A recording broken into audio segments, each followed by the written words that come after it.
प्यारे विद्यार्थियों, अक्टूबर मास का असाइनमेंट जो है मासिक परीक्षा जांच, इसमें आप हिंदी का, इंग्लिश का, गणित का और पर्यावरण अध्ययन का कक्षा 4 का पूरा उत्तर देख रहे हैं। आपका उत्तर हमने बना दिया है, कक्षा 4 का भी, कक्षा 3 का भी बना दिया, कक्षा 4 का बना दिया है, कक्षा 5 का बना दिया, कक्षा 6 का, कक्षा 7 का, कक्षा 8 का, कक्षा 9 का, कक्षा 10 का, कक्षा 11 का और कक्षा 12 का सारे वीडियो हमने बना दिए हैं। आप इन सभी को अपने दोस्तों के साथ में, अपने बड़े भाई, छोटे भाई के साथ में देख सकते हैं। पूरा सॉल्यूशन उत्तर आपको उसमें मिलेगा। चलिए स्टार्ट करते हैं आपका कक्षा 4 का उत्तर।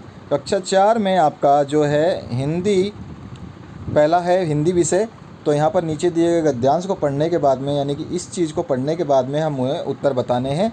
तो हवा पकड़ कर लाती सरसर छाए जैसे काले कंबल, कितने सुंदर लगते बादल पेड़ों जैसे, भेड़ों जैसे लगते, जैसे चलते घोड़े बन जाते हाथी के जोड़े। ठीक है, ये हमें पढ़ना था। इसको पढ़ने के बाद में हम इसके उत्तर देंगे। हवा किसे पकड़ कर लाती है? तो हवा जो है बादलों को पकड़ कर लाती है। ठीक है, तो यहाँ पर जो है आंसर बादल आ जाएगा।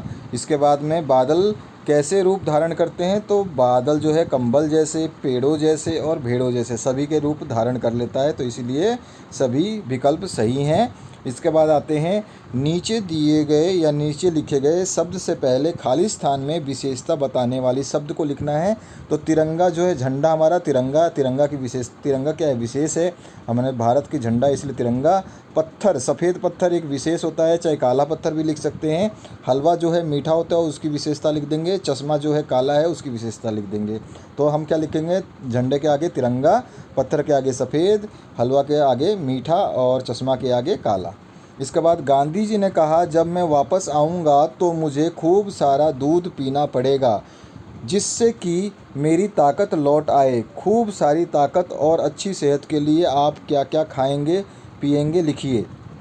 तो उत्तर लिखते हैं हम, खूब सारी ताकत के लिए, अच्छी सेहत के लिए ज़रूरी होता है समय पर भोजन करना, साथ में पौष्टिक आहार जैसे सब्जी, फल, मांस, मछली, अंडा, दाल, दूध आदि का सेवन करना। ठीक है, तो हम लोग ये सब चीज़ें खाएंगे।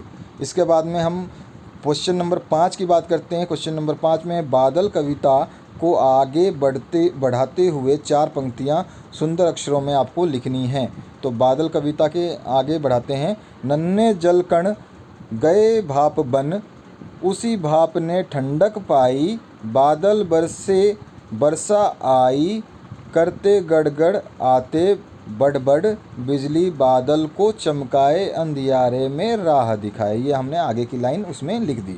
ठीक है, तो इस तरह से आपको याद रखना है और आपको भी लिखना है। अब इंग्लिश का उत्तर देखते हैं। इंग्लिश का उत्तर में क्या पूछा गया है आपसे? Choose the true statement according to the chapter Gulliver and Lilliputians. और आपका गुलिवियर जो है ना, लिलीपुटियंस, और गुलिवर जो है वो बड़ा सा एक आदमी होता है, छोटे छोटे लोग होते हैं वो वाला। तो यहाँ पे क्या है, इस चैप्टर के हिसाब से स्टेटमेंट कौन सा होगा? Lilliputians lifted Gulliver on to the platform. Lilliput वालों ने जो वो गुलिवर था उसको एक प्लेटफॉर्म, यानी कि एक बड़ी सारी चारपाई जैसा कुछ बना दिया था, उसके ऊपर उसको लिटा दिया था, है ना। तो ये इसका आंसर सही है, सी ऑप्शन सही हो जाएगा। दूसरा क्वेश्चन जो है इसमें पूछा क्या गया है, what is use of wickets in the poem playing in a lane. मतलब प्लेइंग इन ए लेन जो नाम का पोएम है, इसमें विकेट का क्या मतलब है ये आपको बताना है। तो विकेट्स का मतलब होता है ब्रिक्स। ब्रिक्स मतलब होता है पत्थर, जो आपके ईंट होते हैं ना, छोटे छोटे ऐसे ऐसे टुकड़े ईंट, इनको हम पत्थर बोलते हैं। इनको जोड़ने से हम क्या बना लेते हैं? दीवार बना लेते हैं ना।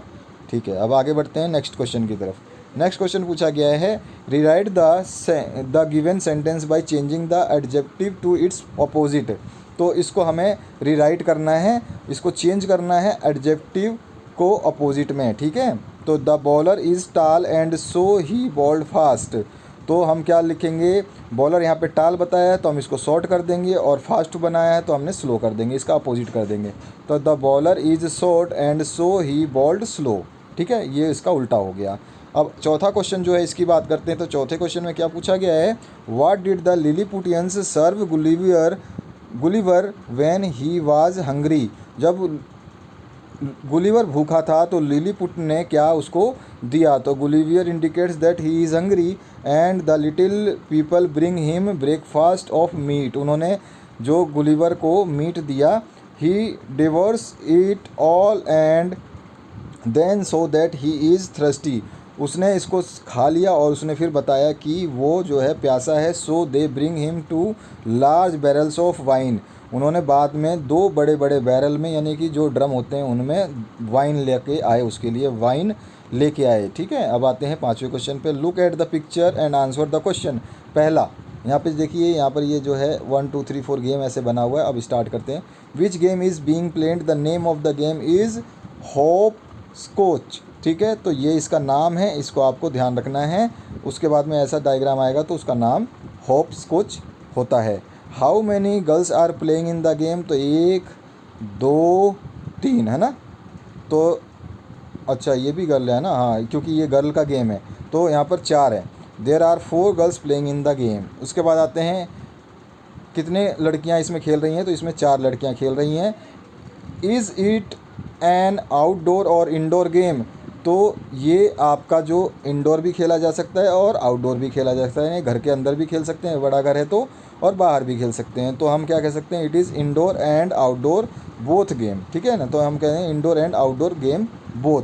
तो हम इसको यहाँ पे बोथ ना लगा के it is both indoor and outdoor game. ठीक है, ऐसे लिख देंगे। तो दोनों लिख सकते हैं, ऐसे भी लिख सकते हैं। How many boxes can you see? तो हम यहाँ पे देखेंगे, काउंट करेंगे तो हमारे को 9 बॉक्सेस दिखेंगी। 1 2 3 4 5 6 7 8 9 जिसमें खड़ा है। तो यहाँ पर 9 बॉक्सेस हो गए। ठीक है, 9 बॉक्सेस आप भी गिन सकते हो। There are 9 boxes in the game. अब आते हैं गणित पे। तो गणित में पहला क्वेश्चन जो है, 30 में से 30 को 5 से भाग देने पर कितना भागफल आएगा? तो चलिए भाग देते हैं। 30 को रखते हैं इसमें और 5 से भाग देते हैं। तो 5 का टेबल 6 बार पढ़ेंगे तो 30 आ जाएगा, है ना। तो ये कट जाएगा, तो भागफल कितना आया? 6। तो आंसर कितना हो गया? 6। अब आगे बढ़ते हैं। 10 का आधा कितना होगा? तो 10 है, और कोई भी संख्या का आधा पूछे तो हम उसको 2 से भाग दे देंगे। 2 से भाग देंगे तो 2 के टेबल में 10 कितनी बार में आता है? 5 बार में। तो ये कट गया, तो कितना आया आंसर? 5।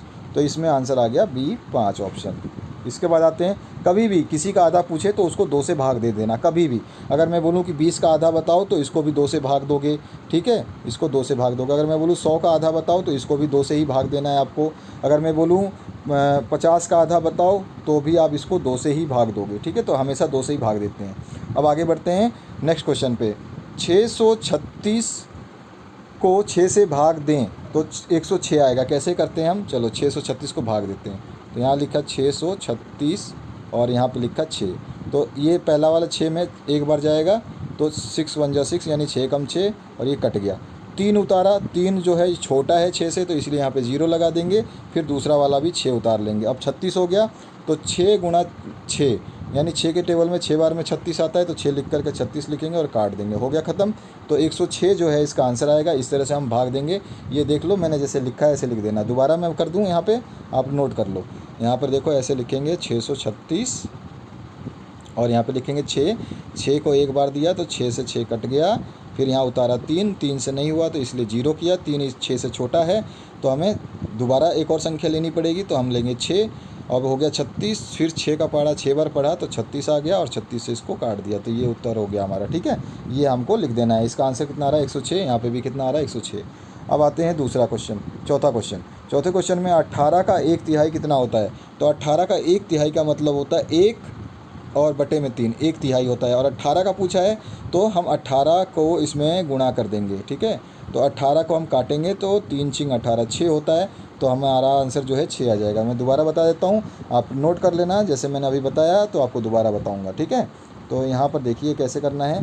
यहाँ पर 18 है, 18 का 1/3 यानी कि 1/3। अब 3 एकम 3, 3 दूनी 6, 3 3 9, 3 चौक 12, 3 5 15, 3 छिंग 18, 6 बार में कट जाएगा इस 3 से। तो 6 उत्तर आ गया, तो इसलिए 6 लिखेंगे। तो यहाँ बराबर 6 लिख देना। ठीक है, ये लिखोगे उसके बराबर में ये 6 लिख दोगे तो ये आंसर हो जाएगा। ठीक है, आगे बढ़ते हैं नेक्स्ट क्वेश्चन की तरफ। ठीक है, तो चलिए नेक्स्ट क्वेश्चन देखते हैं। 3 दर्जन केले का 1/3 भाग खा लिया गया तो कितने केले बचे? तो 3 दर्जन केले यानी कि 1 दर्जन में 12 केले। ठीक है, 12 केले 1 दर्जन में, तो 2 दर्जन में फिर से 12 केले और 3 दर्जन में फिर से 12 केले, यानी कि 1 दर्जन में 12 होता है तो दूसरे दर्जन में भी 12 होगा, तीसरे में 12। अब 3 दर्जन हो गए, 1 दर्जन ये हो गया, 1 दर्जन ये हो गया, 1 दर्जन और टोटल कितना 3 दर्जन, 3 दर्जन में कितना हो गया 12 12 12, 12 दूनी 24, 12 तीन 36। इसमें 36 केले हमारे पास हैं। 36 में से कितना खा लिया हमने 1/3। अभी अभी मैंने ऊपर बताया था 1/3 बटे में हो जाता है गुणा में 3, तो 3 एकम 3 और 3 दूनी 6। तो हमने 36 को भाग दिया तो कितना आ जाएगा 6। तो अब मैं यहाँ पे दोबारा लिख देता हूँ 36। तो हमारे टोटल केले हो गए, क्योंकि 3 दर्जन है तो 3 दर्जन में केले कितने होते हैं 36, गुणा में 1/3 निकालना है तो 1/3 करेंगे। 3 से इसको काटेंगे 3 एकम 3 और इसी से फिर से काटेंगे 6 को, 3 दूनी 6। तो हमारे पास 12 केले जो हैं यहाँ पर 3 एकम 3 दूनी 6, 1/3 में से हमने 12 केले खा लिए।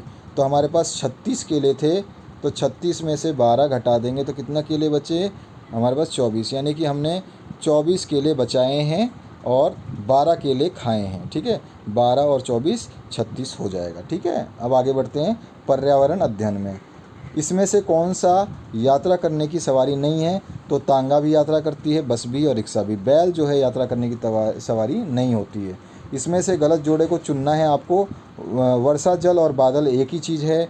भूमिगत जल और चापकल यानी नलका वो भी ठीक है। खारा जल और समुद्र ठीक है, जब समुद्र में खारा जल ही होता है। पेयजल और तालाब, देखिए पीने का पानी तालाब में नहीं मिलता, कुआं होता। पेयजल और कुआं होता तो ये आंसर सही हो जाता है, इसीलिए यही वो जोड़ा है जो गलत है। ठीक है, अब आगे बढ़ते हैं तीसरे क्वेश्चन पे। तीसरा जो क्वेश्चन है इसमें क्या पूछा गया है, सुगंध के रूप में इस्तेमाल होने वाली किन्हीं 4 फूलों के आपको नाम बताने हैं। आप अपनी मर्ज़ी से कोई भी नाम लिख सकते हो, जिसमें गुलाब हो गया, बेली हो गई, ठीक है, रात की रानी हो गई, रजनीगंधा हो गई, चमेली हो गई, चंपा हो गई, और आपका ये एक और वो सर्दियों में जो फूल होता है पीला पीला, गेंदा फूल हो गया। ये आपका सारे के सारे फूल आप लिख सकते हैं। इसके बाद में मूली और घास की जड़ में क्या अंतर दिखाई देता है? तो मूली की जड़ें मोटे मोटे होते हैं, जबकि घास की जड़ें पतले पतले होते हैं। मूली की जड़ों को खाया जाता है, जबकि घास की जड़ों को नहीं खा सकते हैं। और मूली की जड़ मोटी होती है, और ये तो मैंने बता दिया है कि मूली की जड़ जो है मोटी होती है और पतली होती है। तो आप कोई भी 2 इसमें से लिख सकते हैं। ऊपर वाली दोनों लाइन लिख लेना, ठीक है, नीचे वाली लाइन लिखने की आपको ज़रूरत नहीं है। इसके बाद में हम बात करते हैं, यहाँ पे बता देता हूँ, ये नीचे वाली लाइन छोड़ देना क्योंकि ये लाइन ऊपर भी लिखी गई है।